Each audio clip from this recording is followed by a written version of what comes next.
చంద్రబాబు నాయుడు గారి ప్రభుత్వం మరో 7 లక్షల ఎకరాలు సేకరిస్తున్నామని చెప్పి ఆర్థిక మంత్రి గారి ద్వారా ప్రకటన చేశారు. అంటే చంద్రబాబు నాయుడు గారు రైతుకు భూమికి ఉన్నటువంటి బంధం యొక్క విలువ నీకు తెలియదా? సృష్టి ఏర్పడిన దగ్గర నుండి కూడా భూమిని నమ్ముకొని బ్రతికేటటువంటి రైతులకు భూమికి ఉన్నటువంటి బంధం ఎవరు రానిది అనేటటువంటి విషయాన్ని మరిచిపోయి కదిలితే లక్షల ఎకరాలు భూసేకరణ చేసి ఎవరికి కావాలంటే వాళ్ళకి ఇస్తామని చెప్పి ప్రకటన చేసేటటువంటి నీ దమన నీతిని తీవ్రంగా ఖండిస్తున్నాం.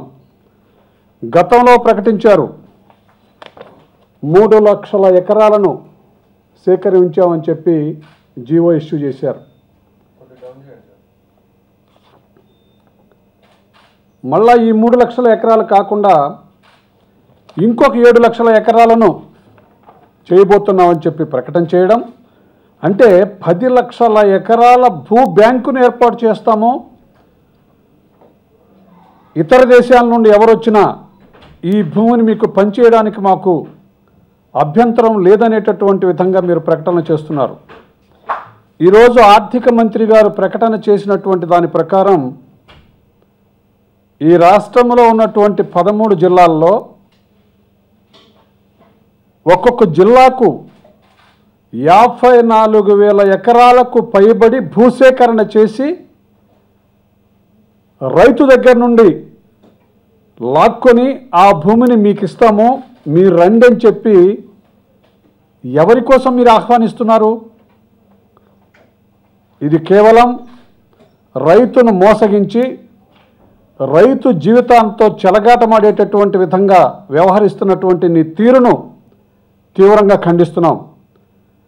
చంద్రబాబు నాయుడు గారు, మీరు ఎన్నికలకు వచ్చేటప్పుడు రైతులకు సంబంధించి ఏమని చెప్పారు? మీరు మీ మేనిఫెస్టోలో ఏమని ప్రకటించారు? వ్యవసాయ రుణాలన్నీ మాఫీ చేస్తాం, ఏ విధమైనటువంటి నిబంధనలు అనేటటువంటి లేకుండా బంగారు రుణాలతో సహా మాఫీ చేస్తాం, అంతేకాదు వీలైతే కౌలు రైతులకు తీసుకున్నటువంటి రుణాలతో సహా ప్రతి పైసాను మాఫీ చేస్తామని ప్రకటన చేసినటువంటిది మీరు కాదా? మీరు ఆ ప్రకటన చేసిన తర్వాత మీరు ప్రభుత్వానికి వచ్చి 2016లో ముఖ్యమంత్రి గారి యొక్క ఆధ్వర్యంలో SLBC కమిటీ అంటే స్టేట్ లెవెల్ బ్యాంకర్స్ కమిటీ మీటింగ్లో ఈ రాష్ట్రంలో ఉన్నటువంటి రైతు రుణాలు మొత్తం 87,612 కోట్ల రూపాయలు ఉన్నాయి. వీటి మొత్తాన్ని కూడా మాఫీ చేస్తానని చెప్పి మీరు ప్రకటన చేశారు. ఈ 80,612 కోట్ల రూపాయలకు ఈ రోజున ఒక్కసారి దాన్ని పరిశీలన చేసుకున్నట్లయితే సుమారుగా 45,000 కోట్ల రూపాయలు వడ్డీ అయింది. దానికి మీరు ఇచ్చినటువంటి మనం లెక్కల ప్రకారం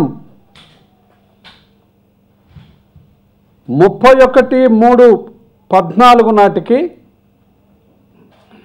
87,612 కోట్ల రూపాయలు రైతుకు రుణం ఉంటే అది 31/3/15 నాటికి 95,597 కోట్లయినాయి. అదేవిధంగా 31/3/16 నాటికి 99,923 కోట్లయినాయి. అదే 30 సెప్టెంబర్ నాటికి 1,03,238 కోట్ల రూపాయల భారం పెరిగింది. అంటే మీరు రైతు రుణమాఫీ చేయడం అనేటటువంటిది చేయకపోగా, రైతు యొక్క రుణ భారాన్ని తగ్గించకపోగా, రైతు నెత్తిన రుణ భారాన్ని అధికంగా మోపారు అనేటటువంటి దానికి ఇంతకంటే మరొక నిదర్శనం ఇంకొకటి లేదు.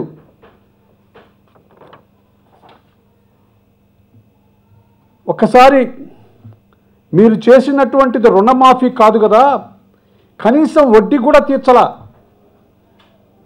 ఈ 87,612 కోట్ల రూపాయలకు దాదాపుగా 45,000 కోట్లకు పైబడి వడ్డీ అయితే,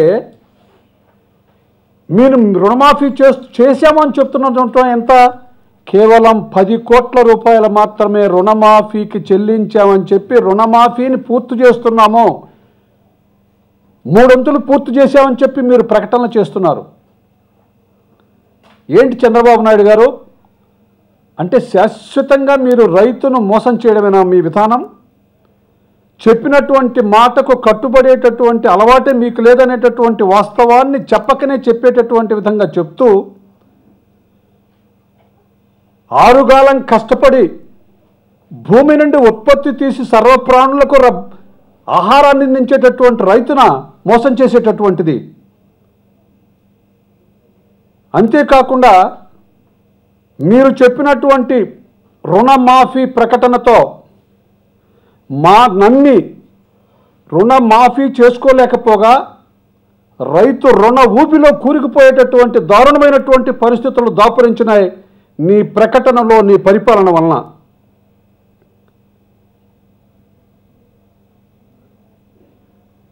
నేను ఒక్కటే అడుగుతున్నా,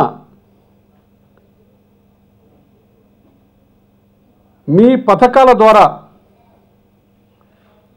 వ్యవసాయం మాఫీ చేయడం అనేటటువంటిది అట్లుంచి, రాయలసీమలో కరువు వస్తుంది, చర్యలు ఉండవు,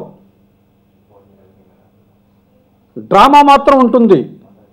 రెయిన్ గన్ అట, రెయిన్ గన్ పేర్లతో వర్షం లేకపోయినా ప్రతి ఎకరాన్ని కూడా పంట పండించేటటువంటి మేము కొత్త సాంకేతికమైనటువంటి ఆలోచన చేశాం, ప్రపంచంలో ఎవరు చేయనటువంటి విధంగా రెయిన్ గన్తో పంట పండిస్తున్నామని కళ్ళబొల్లి మాటలు చెప్పి రైతుల యొక్క జీవితాలతో ఆడుకునేటటువంటి నీ దుస్సంస్కృతిని తీవ్రంగా ఖండిస్తున్నాం. రాయలసీమ నుండి కానీ, ఉత్తరాంధ్ర నుండి కానీ, నా సొంత జిల్లా అయినటువంటి ఒంగోలు జిల్లా నుండి సైతం ఆహారం కరువై, నీటి వసతి లేక, పంటలు లేక ప్రతిరోజు లక్షల మంది వలసపోతూ ఉంటే, ఆ విషయాన్ని మీకు మీ అనుకూలంగా ఉండేటటువంటి మీడియా కూడా వ్రాస్తూ ఉంటే ఇంకా మీకు మెలకు రాలేదా? రైతును భూమి నుండి ఎంత దూరం చేస్తున్నామో, ఆ బంధాన్ని విడగొడుతున్నామనేటటువంటి మానసికమైనటువంటి ఆలోచన ఇంకా మీకు కలగటం లేదా? మరో విషయం చూస్తే, ద్రవ్యోల్బణం 5% ఉంటే ధాన్యం కనీస మద్దతు ధర 3% మాత్రమే ఉంది. ఆ కనీస మద్దతు ధరకు సంబంధించి మేనిఫెస్టోలో మీరేం చెప్పారు? డాక్టర్ ఎంఎస్ స్వామినాథన్ గారు చెప్పినటువంటి ప్రతి సిఫార్సుని కూడా పూర్తిగా అమలు చేస్తామని చెప్పారు. డాక్టర్ స్వామినాథన్ గారు చేసినటువంటి సిఫార్సు ఏంటి? రైతుకు అయిన వ్యయం మొత్తాన్ని లెక్క కట్టి, అంటే రైతు 1 ఎకరానికి 10,000 రూపాయలు ఖర్చు పెడితే దానికి 50% మొత్తాన్ని కలిపి కనీస మద్దతు ధరగా నిర్ణయించవలసినటువంటి అవసరం ఉందని చెప్పి స్వామినాథన్ గారు చెప్తే,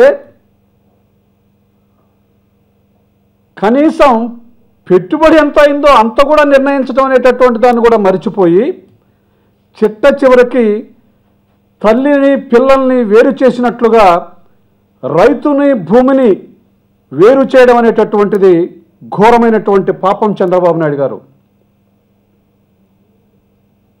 అన్నమో రామచంద్రాన్ని అలవటించేటటువంటి వాడికి పట్టే అన్నం పెట్టేటటువంటి రైతుతోనా మీ ఆటలు, మీ వ్యాపారాలు? భూమి సేకరణ అనేటటువంటిది ఒక ప్రాజెక్టు నిర్మాణం చేస్తుంటేనో, లేక ఒక రైల్వే లైన్ వేయడం అనేటటువంటి దానికోనో, లేక పంట నీరు అందించేటటువంటి దానికి కాలువలు తవ్వించేటటువంటి దానికనో, లేక మంచి ఇండస్ట్రీ పెట్టి పరిశ్రమలను అభివృద్ధి చేసేటటువంటి దానికనో భూసేకరణ చేయడం అనేటటువంటిది మంచిదే. కానీ రైతు సర్వం నాశనం చేసి రైతును ఏ విధంగా కూడా నువ్వు చేసేటటువంటి భూసేకరణ అనేటటువంటి దాని వలన రాష్ట్ర ప్రజలకు మంచి జరగకపోగా రైతు యొక్క హక్కును కోల్పోయేటటువంటి విధంగా నీ ప్రభుత్వం పాలించడం అనేటటువంటి దాన్ని తీవ్రంగా ఖండిస్తున్నాం. 7 లక్షల ఎకరాలు మీరు సేకరిస్తామని చెప్తున్నారు. ఏ రైతు దగ్గర నుండి సేకరిస్తారండి?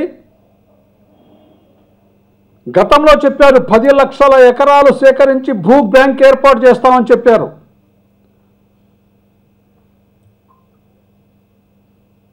అది 2015లోనే ప్రకటించారు. నాకు విచిత్రం అనిపిస్తుందంటే, తెలుగులో ఒక పద్యం ఉంది, భోగాలము దాపురించే ఆశలు విలోలంబయ్యే అని అంటారు పెద్దలు. అట్లానే మీకు కూడా మీ దుర్మార్గపు ఆలోచనతో ఈ సంఘాన్ని మొత్తాన్ని కూడా బ్రతికించేటటువంటి రైతుకు భూమికి ఉన్నటువంటి బంధాన్ని విడగొట్టి మీరు తీసుకునేటటువంటి ఈ భూసేకరణ చర్యలతో మీకు కూడా పోగాలం దాపురించేటటువంటి విధంగా ప్రజలు మీకు బుద్ధి చెప్తారు అని చెప్పి మీ చర్యలను తీవ్రంగా ఖండిస్తున్నా. అంటే ప్రతి జిల్లాలో 55,000 ఎకరాలకు భూసేకరణకు పథకం వేసి ఇప్పటికే రాజధాని పేరుతో 50,000 ఎకరాల బ్రహ్మాండంగా 3 పంటలు పండేటటువంటి భూమిని లాక్కొని దానితో రియల్ ఎస్టేట్ వ్యాపారం చేస్తూ అక్కడ రైతులంతా కూడా వారికి మీరు ఇచ్చినటువంటి హామీలను, మీరు చెప్పినటువంటి మాటలను విస్మరించి వారి కుటుంబాలను బజార్న పడేటటువంటి విధంగా చేస్తే దానికి సమాధానం చెప్పలేక ప్రతిరోజు ఇతర దేశాలకు తిరిగేటటువంటి మీకు మరలా భూసేకరణ చేయాలనేటటువంటి ఆలోచన ఎట్లా వచ్చింది చంద్రబాబు గారు? బందరు పోర్టు పేరు చెప్పేమో 1,00,000 ఎకరాలు సేకరిస్తారా? మళ్ళా అనంతపూర్లో సోలార్ పార్క్ మీద కొన్ని వేల ఎకరాలను భూసేకరణ పేరుతో చేస్తారా? ఇవన్నీ చాలక మళ్ళా 7 లక్షల ఎకరాలను సేకరించేటటువంటి నిర్ణయంతో ఉన్నామని చెప్పి మరో 7 లక్షలు అంటారు. అంటే ఇది అయిన తర్వాత మళ్ళీ మరో ఎన్ని లక్షలు చేస్తారో? చంద్రబాబు నాయుడు గారు ఒక్కటి గుర్తు తెచ్చుకోవాలి, గత ప్రభుత్వాలు ఏనాడు కూడా దివంగత ముఖ్యమంత్రి వైఎస్ రాజశేఖర రెడ్డి గారి యొక్క నాయకత్వంలో ఈ రాష్ట్రంలో రైతులకు ఏమి చేయలేదు, ఇంకా చేయవలసినటువంటిది ఏమైనా ఉందా అని ప్రశ్న వేసుకొని దానికి ఆన్సర్ వెతికితే దొరికేటటువంటి పరిస్థితులు ఉండేటటువంటివి కాదు. కానీ మీరు ప్రభుత్వానికి వచ్చిన తర్వాత రైతుకు అనేకమైనటువంటి మోసపూరితమైనటువంటి ప్రలోభ పెట్టే మాటలు చెప్పి ఆశలు రేకెత్తించి వారికి ఉన్నటువంటి కనీస హక్కులను కూడా కాపాడడం అనేటటువంటి దాన్ని వదిలివేసి వారి యొక్క భూమిని దౌర్జన్యంగా లాక్కునేటటువంటి దురహంకారపూరితమైనటువంటి రియల్ ఎస్టేట్ వ్యాపార సంస్థగా నీ ప్రభుత్వాన్ని మార్చినటువంటి నీ విధానాలు అనేటటువంటి వాటికి ప్రజలు బుద్ధి చెప్పేటటువంటి రోజు దగ్గరకు వచ్చినాయి. చంద్రబాబు నాయుడు గారు కనీసం మానవతా దృష్టితో ఆలోచన చేసి, మనం కూడా మీరు చెప్తుంటారు ఎప్పుడు నేను కూడా రైతు కుటుంబాల నుంచి వచ్చానని చెప్పి, నిజంగా మీరు రైతు కుటుంబాల నుంచి వస్తే మీ తల్లిదండ్రులు కూడా భూమిని పండించి ఆ భూమి ఉత్పత్తి ద్వారా నిన్ను ఇంతవాణ్ణి చేశారనేటటువంటి కనీస ఇంగిత జ్ఞానం మీకుంటే ఆ రైతు కుటుంబాలతో చెలగాటమాడుతారా? చంద్రబాబు నాయుడు గారు, ఒకటి అర్థం చేసుకోవాలి. మీకు ఖచ్చితంగా 2019 బ్యాలెట్లో రైతులు సరైనటువంటి గుణపాఠం చెప్తారు. మీరు మార్చుకున్నట్లయితే ఇప్పటికే మీరు ఈ రాష్ట్రాన్ని దోచినటువంటి దోపిడికి హద్దులు లేకుండా పోతున్నాయి. రైతుల నుండి కానీ రైతు కూలీల నుండి కానీ కుగ్రామాలు సైతం పడుతున్నటువంటి ఇక్కట్లు బాధలను చూస్తే వారితో వచ్చేటటువంటి విప్లవంతో 2019లో మీరు కొట్టుకుపోతారు అనేటటువంటి దానికి మీరు ఈ చేసేటటువంటి భూసేకరణలే అద్దం పడతాయి. మీకైనా సరైనటువంటి బుద్ధి చెప్తారు. ఇప్పటికైనా కళ్ళు తెరవండి. కళ్ళు తెరిచి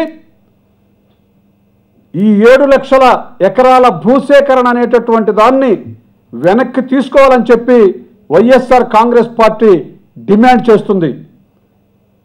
అంతేకాకుండా మీ నిజస్వరూపాన్ని అన్ని వృత్తులకు సంబంధించినటువంటి వారంతా గ్రహించారనేటటువంటి వాస్తవాన్ని గమనించి మీకు చేతనైతే ఇప్పటికైనా కనీస బాధ్యతను నెరవేర్చాలనేటటువంటి దాన్ని కనుక గుర్తుకు తెచ్చుకున్నట్లయితే మోసపూరితమైనటువంటి మాటలతో మోసం చేసినటువంటి రైతులను వారికి క్షమాపణ చెప్పి మీకు చెప్పిన ప్రకారం రుణమాఫీలు మొత్తాన్ని చేస్తానని చెప్పి ఆ కేంద్రం దగ్గర పోయిన కాళ్ళు పట్టుకొనైనా నిధులను తీసుకొచ్చి రుణమాఫీ మొత్తం చేయండి, భూసేకరణను ఆపివేయండి అని చెప్పి వైఎస్ఆర్ కాంగ్రెస్ పార్టీ డిమాండ్ చేస్తూ ఉంది.